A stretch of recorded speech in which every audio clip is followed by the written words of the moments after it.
నవ్య news కి స్వాగతం। ఈ రోజు వార్తల ముఖ్య అంశాలు।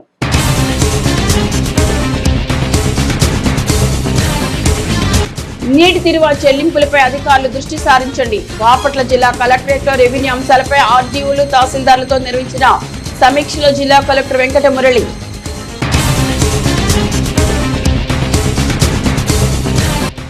సాధారణ ఎన్నికలను తలపించిన చీరాల న్యాయవాదుల సంఘం ఎన్నికలు వరుసగా మూడవసారి అధ్యక్ష ఎన్నికల్లో రమేష్ బాబు గెలుపు। న్యాయవాదుల సమస్యల తనవంతు కృషి చేయనని హామీ।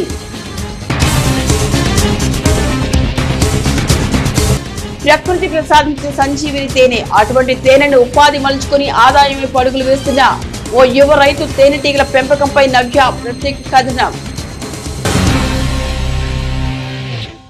బాపట్ల జిల్లా కలెక్టరేట్ లోని సమావేశపు హాలులో రెవెన్యూ అంశాలపై ఆర్డీఓలు తహసీల్దార్లతో జిల్లా collector Venkata Murali video conference ద్వారా సమీక్షా సమావేశం నిర్వహించారు।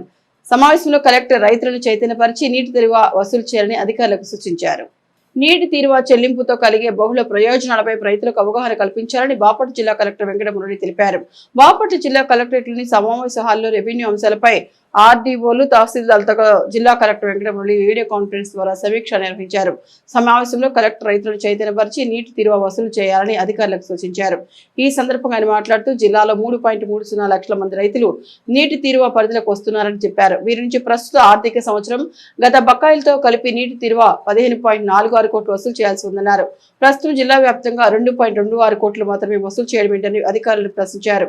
ఆర్డీఓలు తహసీల్దార్ల పర్యవేక్షణ లోపంతోనే పన్ను వసూలు జరగడం లేదన్నారు। నీటి తీరువపై అధికారులు నిరంతర పర్యవేక్షణ చేయాలన్నారు। ప్రతిరోజు తహసీల్దార్లతో ఆర్డీఓలు సమీక్షించాలన్నారు। బాపట్ల, వేమూరు, అమృతలూరు, బట్టిప్రోలు, రేపల్లె, నగరం, చీరాల, పర్చూరు, కారంచేడు, చిన్నగంజాం మండలాలలో తీరువాకు వసూలు చాలా తక్కువగా ఉందన్నారు। సమావేశంలో జిల్లా రెవెన్యూ అధికారి గంగాధర్ గౌడ్, ఆర్డీఓలు గ్లోరియా, చంద్రశేఖర్, రామలక్ష్మి తదితరులు పాల్గొన్నారు। Probably that is on Tuesday or Wednesday మనకు వీసీ ఉంటా ఉంది। ఆ వీసీలో చాలా ఎజెండా పెట్టుకొని వాళ్ళు డిస్కస్ చేస్తూ ఉన్నారు।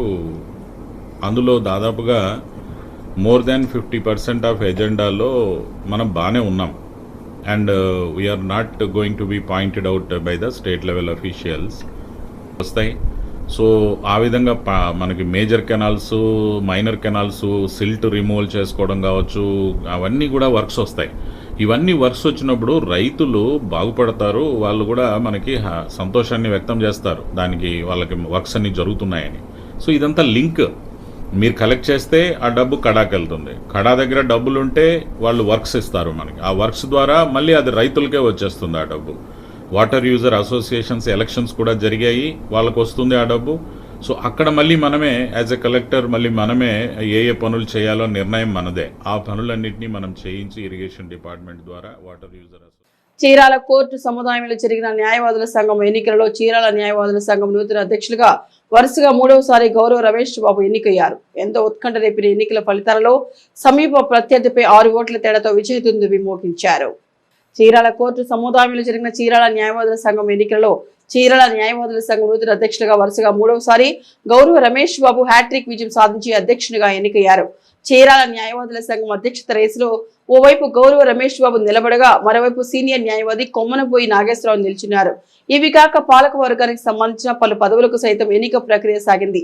బుధవారం ఉదయం నుంచి కోర్టు సముదాయంలో జరిగిన ఎన్నికలకు ఎన్నికల అధికారిగా రవికుమార్ రెడ్డి వ్యవహరించారు। బార్ అసోసియేషన్ లో మొత్తం 201 మంది న్యాయవాదులకు ఓటు హక్కు ఉండగా ఇందులో 191 మంది న్యాయవాదులు తమ ఓటు హక్కును వినియోగించుకున్నారు। అనంతరం ప్రారంభమైన కౌంటింగ్ ప్రక్రియ సాధారణ ఎన్నికలకు ఏమాత్రం తక్కువ కాదన్నట్టు ఉత్కంఠ రేపింది। ఒకనొక సమయంలో అధ్యక్షత రేసులో ఉన్న సీనియర్ న్యాయవాది కొమ్మనపోయి నాగేశ్వరరావుకి 15 ఓట్ల భారీ ఆధిక్యమే లభించింది। ఇది కాస్త కొద్దిసేపటికే న్యాయవాది రమేష్ కు సైతం ఓట్లు సమానంగా రావడం, ఆ తదుపరి 8 ఓట్లతో తిరిగి నాగేశ్వరరావు ఆధిక్యంలోకి రావడంతో ఇంకను లెక్కించాల్సిన ఓట్లు 40 మాత్రమే ఉండడంతో అక్కడున్న తొట్టి న్యాయవాదులందరూ దాదాపుగా నాగేశ్వరరావు గెలుపు ఖాయమని లెక్కేశారు। అయితే చివరి 25 నుంచి 30 ఓట్ల లెక్కింపు మధ్య ఒక్కసారిగా రమేష్ కు గెలుపుతో పాటుగా ఆధిక్యానికి కావాల్సిన ఓట్లు రావడంతో న్యాయవాది రమేష్ 6 ఓట్ల మెజార్టీతో మూడవసారి చీరాల బార్ అసోసియేషన్ అధ్యక్షుడిగా ఎన్నికయ్యారు। మొత్తంగా ఎన్నికల ప్రక్రియలో న్యాయవాది రమేష్ కి 97 ఓట్లు రాగా సీనియర్ న్యాయవాది కొమ్మనపోయిన నాగేశ్వరరావు 91 వచ్చాయి। ఇక ఇదే క్రమంలో న్యాయవాది సంఘం ఉపాధ్యక్షుడిగా విజయ్ కుమార్, జనరల్ సెక్రటరీగా రవికుమార్, ట్రెజరర్ గా రామకోటేశ్వరరావు, లైబ్రరీగా కామేశ్వరరావు ఎన్నికయ్యారు। ఇక కల్చరల్ సెక్రటరీగా రాజా సాల్మన్, జాయింట్ సెక్రటరీగా సయ్యద్ మస్తాన్ వలి, మహిళా ప్రతినిధిగా స్నేహ ఏకగ్రీవంగా ఎన్నుకున్నారు. నమస్కారం. ఈ రోజు చీరాల బార్ అసోసియేషన్ ఎన్నికల్లో వరుసగా మూడోసారి విజయాన్ని అందించిన ప్రతి న్యాయవాదికి కూడా పేరు పేరున ధన్యవాదాలు తెలుపుకున్నాను. ఈ విజయంతో బార్ అసోసియేషన్ అభివృద్ధికి సంక్షేమానికి పాటుపడతారని చెప్పేసి తెలియజేస్తూ బార్ అసోసియేషన్ న్యాయవాదుల యొక్క సమస్యలపై పోరాడతారని చెప్పేసి నిమూలంగా తెలియజేస్తూ మరొకసారి గెలిపించినందుకు పేరు పేరున ధన్యవాదాలు తెలుపుకుంటున్నాను. ప్రకృతి ప్రసాదించిన వరం తేనె మానవాళికి హాని కలిగించే ఎన్నో రోగాలకు తేనె ఒక సంజీవిలా పనిచేస్తోంది. అందుకే ప్రపంచవ్యాప్తంగా దీని వాడకం పెరగడంతో మంచి గిరాకీ ఏర్పడింది. దీంతో వ్యాపార సరళిలో తేనెటీగల పెంపకం ఊపందుకుంది. ఈ క్రమంలోనే గుంటూరు జిల్లా పొన్నూరుకు చెందిన రైతు ప్రకృతి సిద్ధమైన తేనెటీగలు పెంచి కొత్త రకం దిగుబడిని సాధించి ఆదాయం వైపు అడుగులు వేస్తున్నారు. ఇంతకీ ఆ రైతు ఎవరు? ఎన్ని సంవత్సరాలుగా తేనె సేకరిస్తున్నారు? అసలు తేనెటీగల పెంపకం ఎలా ఉంటుంది? తేనె ఎలా సేకరించాలి? లాభాలు ఎలా ఉంటాయి? వంటి పూర్తి వివరాలు అన్ని తెలియాలంటే ఖచ్చితంగా ఈ స్టోరీ చూడాల్సిందే.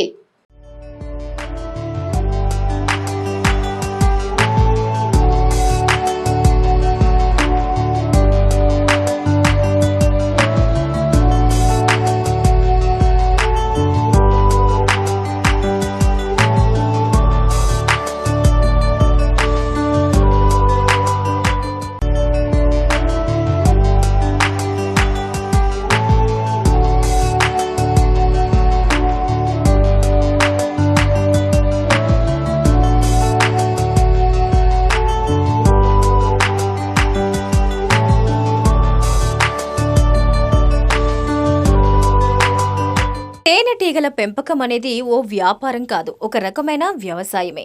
ఓ క్రమ పద్ధతిలో తేనెటీగలను పెంచి అవి అందించే తేనెతో వ్యాపారం చేయటం అంటే చెప్పినంత ఈజీ కాదు. 40 రోజుల పాటు చేసే సాగులో క్షేత్రస్థాయి పర్యవేక్షణ, సూక్ష్మమైన పరిశీలన చాలా అవసరం. అసలు తేనెటీగలను ఎలా పెంచుతాం అని ఆశ్చర్యపోతున్నారా? ఇప్పుడు ఇదే ట్రెండింగ్ బిజినెస్ గా మారింది. ఇలా తేనెటీగలు పెంచి దాని నుంచి తేనెను విక్రయిస్తూ గుంటూరు జిల్లా పోనూరు మండలం దొండముడి గ్రామానికి చెందిన తులసి రామచంద్రరావు ఏకంగా ఏడాదికి లక్షలు సంపాదిస్తున్నారు.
దొండముడి పొన్నూరు మండలం గుంటూరు డిస్టిక్. నాకు మా ఫాదర్ 40 years నుంచి చేస్తున్నాడు. నాకు 45 years వచ్చినాయి. మా తానగారు కాలం చేశారు. అప్పటి నుంచి కంటిన్యూగా నేను ఈ ప్రాసెస్ చేసుకుంటున్నాను. దీంట్లో చాలా జాగ్రత్తగా ఉండాలి. ఈ ఈగల బాక్సులకి ఈ వైరస్ నల్లి వచ్చినప్పుడు వాటిని చూసుకొని జాగ్రత్తగా మనం ఎప్పటికప్పుడు శుభ్రం చేసుకుంటూ పరిరక్షించుకుంటూ ఉండాలి. ఇది 40 రోజులకు వస్తుందండి పంట. 40 రోజుల దాకా సారి పంట తీసుకుంటాం. మాకు ఖర్చు అనేది మాకు రెగ్యులర్గా 4 వస్తూ ఉంటామండి. అవి చూసుకుంటా చెక్ చేసుకుంటా మళ్ళీ బండి బాడీగా అవి పెట్టుకొని వస్తూ ఉంటామండి. ఈగలు బద్దర పూతల మీదకి వెళ్ళి వచ్చి అవి హనీ పెడుతున్నాయా, ఎగ్లేషన్ పెట్టుకుంటున్నాయా లేవా అని చెక్ చేసుకుంటూ ఉంటాం. ఎప్పటికప్పుడు రాణి లేని దానికి మనం రాణిని ఏర్పాటు చేసుకుంటూ ఉంటాం. ఈగలు కొన్ని అధిక వర్షాల వల్ల దెబ్బతింటూ ఉంటాయి. వర్షాలకు మందు కొట్టేటప్పుడు కూడా దెబ్బతింటూ ఉంటాయి. అప్పుడు మేము జార్ఖండ్ నుంచి బాక్స్ వచ్చి 5 నుంచి 6 ఏళ్ళు దాకా ఉన్నాయి. అప్పుడు మన అమౌంట్ని బట్టి మనకు తగ్గట్టు తెచ్చుకుంటూ ఉంటాం. సాధారణంగా తేనెటీగలు పూలలోని మకరందాన్ని తేనెగా మార్చుతాయి. వాటిని తేనె పట్టులో అరల్లో భద్రపరుస్తాయి. ఈ స్వచ్ఛమైన తేనెకు మార్కెట్లో ఫుల్ డిమాండ్ ఉంది. దీంతో తేనె కోసం వెతకటం కష్టమవుతోంది. ఈ క్రమంలోనే ప్రతి ఏడాది క్రమం తప్పకుండా చీరాల మండలంలోని తోటవారిపాలెం శివారు ప్రాంతాల్లో సాగు చేసే మొక్కజొన్న, దోస, బీర, కందితో పాటుగా పూల సాగు ఎక్కువగా సాగించే ప్రాంతాల్లో ప్రత్యేకంగా తయారు చేసిన బాక్సులను ఏర్పాటు చేసి తేనెటీగల ద్వారా ప్రకృతి సిద్ధమైన తేనెటీగల పెంపకాన్ని చేపడుతున్నారు.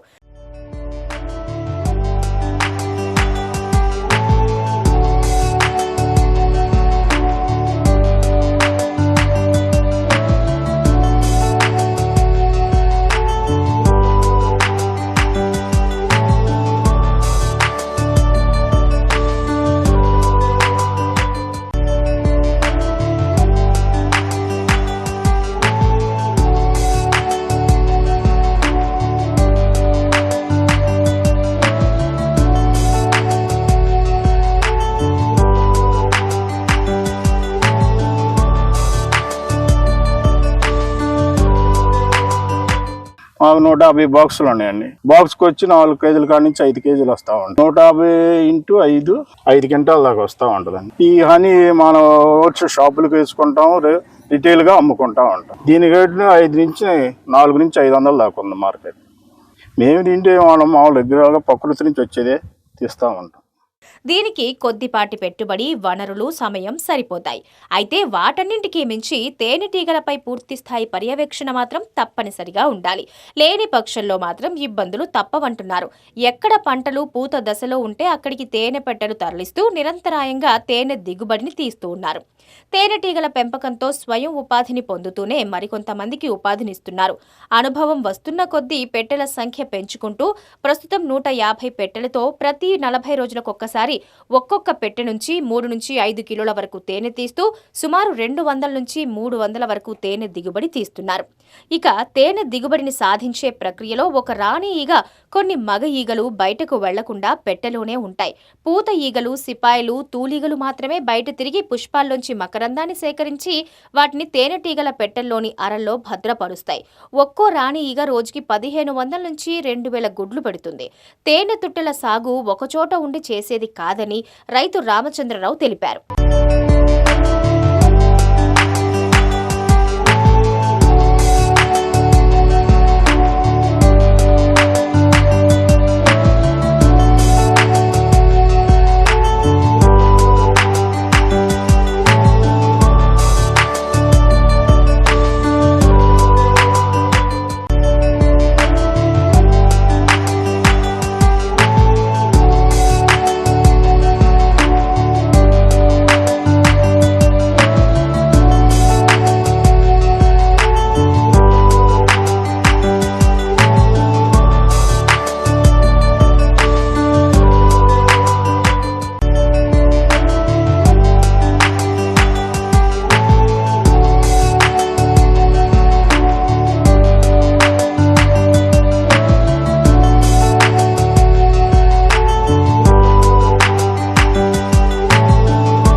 దాన్ని జాగ్రత్త చూసుకోకుండా పరిరక్షణ చేసుకోకుండా ఉంటే నష్టపోతామండి. మనం ఎప్పటికప్పుడు దాంట్లో అనుభవం ఉండాలి. మనం పెట్టామా 40 రోజులు వచ్చిదిలే తీసుకోవచ్చు అనుకుంటే అది నష్టమే తప్ప ఉపయోగం ఉండదు. రెగ్యులర్గా వాటి మనం కంటిన్యూగా చూసుకుంటా, చిన్నపిల్లల్ని ఎలా చూసుకుంటామో అలా చూసుకుంటూ ఉండాలండి. వాటికి ఒక సంకేతం ఉంటుందండి. రాణి లోన ఎగ్లేషన్ పెట్టుకుంటుంది, పోతేగలు ఉంటాయి, పోతేగలతో పాటు కూలీగలు ఉంటాయి, కూలీగలతో పాటు సిపాయి ఈగలు ఉంటాయి. కొన్ని గేటు కాడ ఉంటాయి, కొన్ని ఈగలు అక్కడ ఉండేవి. కొన్ని పంటలు ఆడుండే, మేత ఆడుండే చెకింగ్కి వెళ్ళి వస్తూ ఉంటాయి కొన్ని ఈగలు. కొన్ని ఏమైనా వర్క్ చేస్తూ ఉంటాయి, కోళ్ళను హాని పిప్పొడి తెచ్చుకుంటూ ఉంటాయి. దీంట్లో చాలా అనుభవం నేర్చుకున్న తర్వాత తీర్చుకుంటే వాళ్ళకి చాలా ఉపయోగంగా ఉంటుంది. అనుభవం లేకుండా దాంట్లో సీనియారిటీ లేకుండా తెచ్చుకున్నామంటే నష్టపోతాం. తేనె తుట్టెల పెట్టెలు 3 నెలలకొకసారి ఒక చోట నుంచి మరొక చోటుకి మారుస్తూ ఉంటామంటున్నారు. పువ్వుల్లో పూర్తిస్థాయి మకరందం తీసుకునేందుకు 3 నెలల సమయం పడుతూ ఉండడంతో ఇలా ఒక చోట నుంచి మరో చోటికి వీటిని తరలిస్తూ ఉంటారు.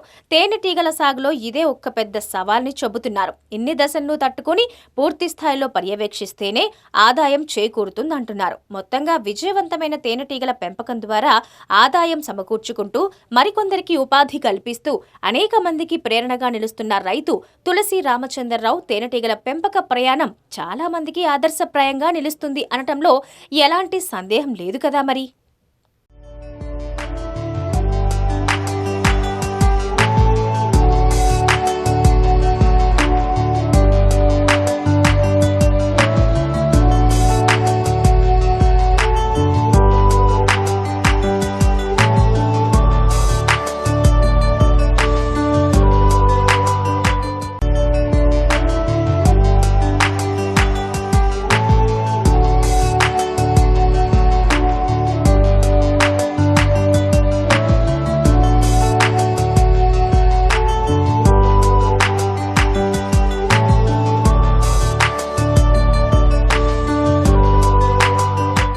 చరిత్రలో నేటి ముఖ్యమైన ఘటనలను ఓసారి చూద్దాం.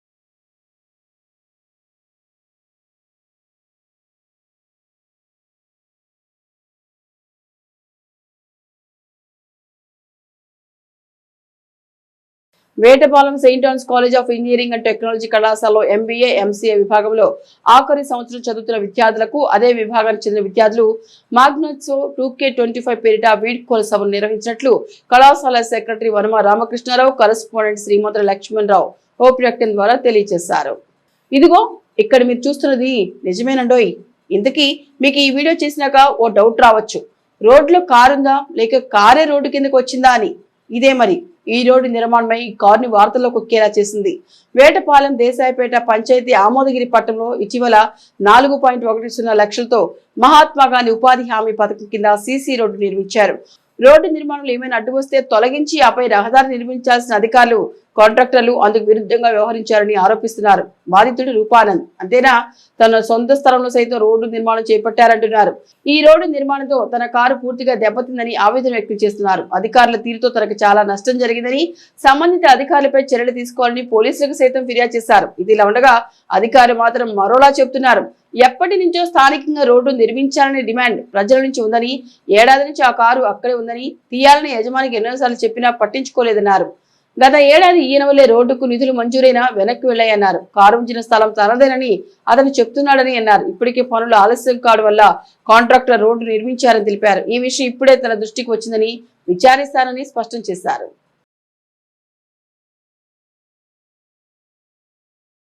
ఒక చదువుతో పాటు కాకుండా అన్ని విధాల సహకరిస్తానని నిదర్శనం కోసమే ఒక ఎగ్జాంపుల్ చెప్పాలనుకున్నాను. ప్రతిసారి ఏ ఈవెంట్కి మనం పేదవాళ్ళు వెళ్ళినప్పటికీ మన మేనేజ్మెంట్ నుంచి ఎంతో కొంత ఆర్థిక సహాయం అందిస్తూనే ఉన్నాము. అది కంటిన్యూగా జరుగుతూనే ఉంది. ఇదే కాకుండా రీసెంట్ గా జరిగినటువంటి ఇంటర్ యూనివర్సిటీ ఛాంపియన్షిప్ లో కూడా మన మేనేజ్మెంట్ 10,000 అనౌన్స్ చేసిన తర్వాత వాళ్ళు ఆలోచించి వారికి ఇంకా కొంత సహాయం చేయాలని చెప్పేసి ఆ 10,000 ని 25,000గా పెంచి ప్రతి కాలేజీ మేము JN2 application, JN2 permanent application నేను ఈ కాలేజ్లో MBA సెకండ్ ఇయర్ పూర్తి చేసుకోబోతున్నాను. అండ్ మోస్ట్లీ నేను ఇప్పుడు దాకా చాలా వరకు అచీవ్ చేశాను. అండ్ మేబీ ఇప్పుడు అందరూ చాలా హ్యాపీగా ఫీల్ అవుతున్నారు. బికాస్ ఎవ్రీవన్ వాజ్ లీడింగ్ ఆ college life, MBA life. And ఇక్కడ వచ్చేసి I think everyone was a winner. అందరూ విన్నర్స్ ఇక్కడ. And mostly I really appreciate hour college. A college అయినా గ్రోత్ కోసం ఏంటంటే మనకి అకాడమిక్ లో మంచి ఎడ్యుకేషన్ ఇవ్వాలనుకుంది, మంచి ఎడ్యుకేషన్ ఇస్తుంది. అలానే స్పోర్ట్స్ ని ఇంప్రూవ్ చేయాలనుకుంటుంది. స్పోర్ట్స్ ఇంప్రూవ్ చేసింది. వేటపాలెం మండలం దేశాయిపేట పంచాయతీ ఆమోదగిరి పట్టణంలో ఇటీవల మహాత్మా గాంధీ ఉపాధి హామీ పథకం కింద అధికారులు సీసీ రోడ్డును నిర్మించారు. అయితే ఇప్పుడు ఈ రోడ్డు నిర్మాణంపై అక్కడ హాట్ టాపిక్ గా మారింది. గ్రామాన్ని అభివృద్ధి చేస్తే టాపిక్ ఏంటబ్బా అనుకుంటున్నారా? ఇక్కడే మరి ట్విస్ట్ ఉంది. అదేంటి అనుకుంటున్నారా? అయితే ఆ రోడ్డు పంచాయతీ ఏంటో అంతలో వార్తలో నిలిచేలా అక్కడేం జరిగిందో ఓ లుక్ ఇద్దాం. విద్యార్థులు ప్రణాళికబద్ధంగా విద్యారంగంలో రాణించి తద్వారా ఉన్నత లక్ష్యాలు చేరుకోవాలని సెయింట్ ఆన్స్ కళాశాల principal doctor K Jagadish Babu అన్నారు. Vetapalem saint Ann's college of engineering and technology కళాశాలలో ఎంబీఏ, ఎంసీఏ విభాగంలో ఆఖరి సంవత్సరం చదువుతున్న విద్యార్థులకు అదే విభాగానికి చెందిన విద్యార్థులు మ్యాగ్నోత్సవ్ 2K25 పేరిట వీడ్కో సభలు నిర్వహించినట్లు కళాశాల సెక్రటరీ వర్మ రామకృష్ణారావు, కరెస్పాండెంట్ శ్రీమంతుల లక్ష్మణరావు ఓ ప్రకటన ద్వారా తెలియజేశారు. ఎంసీఏ విభాగాధిపతి డాక్టర్ సిహెచ్ హరికిషన్ మాట్లాడుతూ ఆధునిక టెక్నాలజీలను సామాన్య ప్రజలకు అందుబాటులో తెచ్చి విద్యార్థులు సమాజాన్ని అభివృద్ధి పథంలో నడిపించాలని ఆకాంక్షించారు.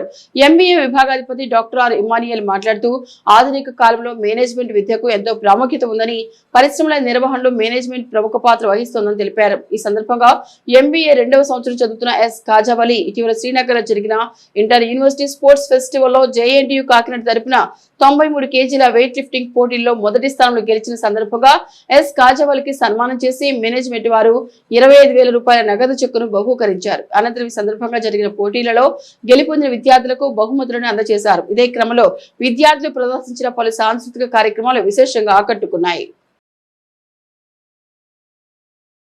సీసీ రోడ్డు వేయాలని చెప్పి సెక్రటరీ గారికి అర్జీ పెట్టాను. కాంట్రాక్టర్ అచ్చించెట్టి భాను గారు ఆయనకు కూడా చెప్పాను. మేము ఇప్పుడైతే రోడ్డు వేసేసేస్తాము, సర్వేలు గిరివేలు ఏం చేయము, మీరు ఒప్పుకోని రోడ్డు వేసేస్తామని ఈ రోడ్డు ఈ రకంగా నిర్మాణం చేశారు. దీనివల్ల మేము చాలా పరువు నష్టం జరిగింది. ఆస్తి మా వస్తువు కూడా డ్యామేజ్ అయింది సార్. మాకు న్యాయం జరగట్లేదు. మాకు ఎలాగైనా సరే న్యాయం చేయించి అక్రమంగా నిర్మించిన కట్టడాలను తొలగించి మాకు రోడ్డు విశాలం చేయాలని చెప్పి మేము కోరుతున్నాం సార్. సంబంధిత అధికారులు మాకు ఈ విషయంలో సహాయపడాలని కోరుతున్నాం. నేటి వాతావరణ సమాచారాన్ని ఓసారి పరిశీలిద్దాం. ఏపీకి వచ్చే 3 రోజులు తేలికపాటి వర్షాలు కురుస్తాయని వాతావరణ శాఖ తెలిపింది. అలాగే రానున్న 3 గంటల్లో ఏపీలోని ఉత్తరాంధ్ర జిల్లాలైన ప్రకాశం, నంద్యాల, కర్నూలు, అనంతపురం జిల్లాలో పిడుగులు పడే అవకాశం ఉందని ఏపీ విపత్తుల నిర్వహణ సంస్థ తెలిపింది. ఉరుములతో కూడిన వర్షం పడే సమయంలో అప్రమత్తంగా ఉండాలని తెలిపింది. వార్తల్లోని నేటి అంతర్జాతీయ, జాతీయ, రాష్ట్ర ముఖ్యమైన అంశాలను ఓసారి పరిశీలిద్దాం. ఆఫ్ఘనిస్తాన్ లో భూకంపం సంభవించింది. రిక్టర్ స్కేలుపై 5.9 తీవ్రతతో బుధవారం తెల్లవారుజామున భూ ప్రకంపనలు వచ్చాయి. బాగ్లా నగరానికి 164 కిలోమీటర్ల దూరంలో 121 కిలోమీటర్ల లోతులో భూకంప కేంద్రాన్ని గుర్తించారు. తొలుత 6.4 మాగ్నిట్యూడ్ తో భూకంపం వచ్చిందని ఈఎంఎస్సి ప్రకటించడం గమనార్హం. ఆఫ్ఘనిస్తాన్ లో వచ్చిన భూకంపం ప్రభావం భారత్ వరకు చూపింది. ఢిల్లీ, ఎన్సీఆర్ ప్రాంతంలోనూ భూకంపాలు వచ్చాయి. కాగా ఆఫ్ఘాన్ లో వచ్చిన భూకంపానికి సంబంధించిన ప్రాణ ఆస్తి నష్టానికి సంబంధించిన వివరాలు ఇంకా తెలియాల్సి ఉంది. కేంద్ర హోంమంత్రి అమిత్ షాపై పశ్చిమ బెంగాల్ ముఖ్యమంత్రి మమతా బెనర్జీ తీవ్ర విమర్శలు చేశారు. వక్ఫ్ చట్టం 2025కు వ్యతిరేకంగా బెంగాల్లో జరిగిన నిరసనలు హింసాత్మకంగా మారడం వెనుక ఆయన హస్తం ఉందని ఆరోపించారు. ఇది ఒక పద్ధతి ప్రకారం జరిగిన హింస అని మండిపడ్డారు. అమిత్ షా, బీఎస్ఎఫ్ కలిసి కుట్రపూరితంగా వ్యవహరించారని, బంగ్లాదేశీయులను రాష్ట్రంలోకి వదిలారని వ్యాఖ్యానించారు. ఏపీలో కూటమి ప్రభుత్వం 10 నెలల పాలన పూర్తి చేసుకుంది. కేంద్రం ఏపీలో ఎన్డీఏ అధికారంలో ఉండడంతో గతం కంటే భిన్నంగా పరిస్థితి కనిపిస్తోంది. కేంద్రం నుంచి ఏపీకి పూర్తి స్థాయిలో సహకారం అందుతోంది. అయితే ఎన్నికలు ఇచ్చిన హామీల అమలు, రాష్ట్రంలో ఆర్థిక పరిస్థితుల వేళ కొత్త సవాళ్లు ఎదురవుతున్నాయి. ఈ సమయంలో 16 ఆర్థిక సంఘం సిఫారసులు రాష్ట్రానికి కీలకం కానున్నాయి. ఇప్పుడు చంద్రబాబు ఆశలు అక్కడే. ఏపీకి కావాల్సినవి సాధించుకోవడం ఇప్పుడు చంద్రబాబు సమర్థతకు అసలు పరీక్షగా మారుతోంది.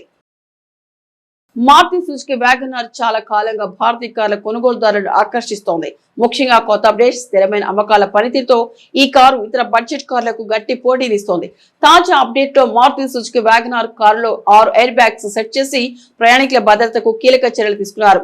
హార్టిక్ ప్లాట్ఫామ్, హైటెన్సివ్ స్టీల్ నిర్మాణంతో వచ్చే వ్యాగనార్ ఇప్పుడు క్రాష్ జరిగినప్పుడు మెరుగైన రక్షణను అందించేలా రూపొందించారు. వరుసగా 4 ఆర్థిక సంవత్సరాలుగా అంటే 2022, 2023, 2024, 2025 సంవత్సరాల్లో వ్యాగనార్ భారతదేశంలో అత్యధికంగా అమ్ముడైన కారుగా నిలిచింది. తాజా ఆర్థిక సంవత్సరంలోని 1,98,451 యూనిట్లు అమ్ముడయ్యాయి. ఇప్పటి వరకు 3.37 మిలియన్లకు పైగా యూనిట్లు అమ్ముడయ్యాయి. ఈ ఏడాది ఆగస్టులో భారత క్రికెట్ జట్టు బంగ్లాదేశ్ పర్యటనకు వెళ్లనుంది. ఆతిథ్య జట్టుతో టీమిండియా 3 వన్డేలు, 3 టీ20లు ఆడనుంది. ఈ మేరకు తుది షెడ్యూల్ ను బంగ్లాదేశ్ క్రికెట్ బోర్డు మంగళవారం వెల్లడించింది. ఆగస్టు 17, 20న జరిగే వన్డేలకు మీర్పూర్ ఆతిథ్యం ఇవ్వనుండగా చివరి వన్డేతో పాటు తొలి టీ20 సైతం చట్టోగ్రామ్ లో జరుగుతోంది. చివరి 2 T20లను మీర్పూర్లో నిర్వహించనున్నారు. స్వదేశంలో బంగ్లాదేశ్ భారత్తో T20 సిరీస్ ఆడనుండటం ఇదే మొదటిసారి. నవ్య న్యూస్ ముగించే ముందు ముఖ్యాంశాలు మరొకసారి.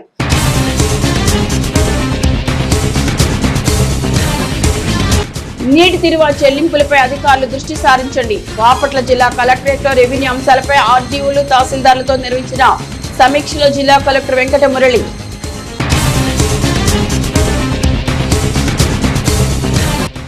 సాధారణ ఎన్నికలను తలపించిన చీరాల న్యాయవాదుల సంఘం ఎన్నికలు. వరుసగా 3వసారి అధ్యక్ష ఎన్నికల్లో రమేష్ బాబు గెలుపు.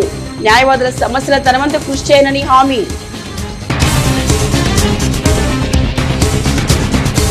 ప్రకృతి ప్రసాదించిన సంజీవిని తేనె. అటువంటి తేనెను ఉపాధి మలుచుకుని ఆదాయమే పరుగులు వేస్తున్న ఓ యువ రైతు తేనెటీగల పెంపకంపై నవ్య ప్రత్యేక కథనం. నవ్య న్యూస్ ఇంతటితో సమాప్తం. నమస్కారం.